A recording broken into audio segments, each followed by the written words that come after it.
And the Rapides Parish Library Board of Control will hold a special meeting in the coming weeks to create a new policies and reconsideration of materials committee. Now, this committee proposal comes in the wake of a new law establishing requirements for library consideration policies, library cards, and materials.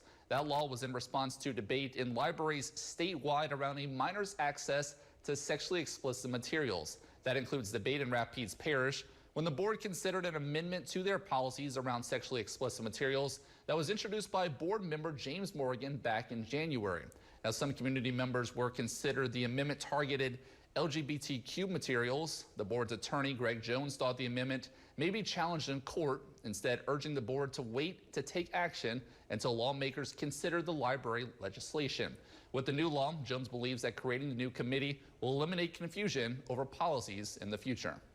The committee would serve to intake information, discuss, and hear each request from a library patron for a reconsideration of the library material. Now, the board is required to wait 2 weeks before acting on the proposal. They expect to call a special meeting so the committee is in place for when a model policy on how to implement the new law comes down from the state. The board has a deadline of January 1st of 2024 to adopt a policy in line with the law.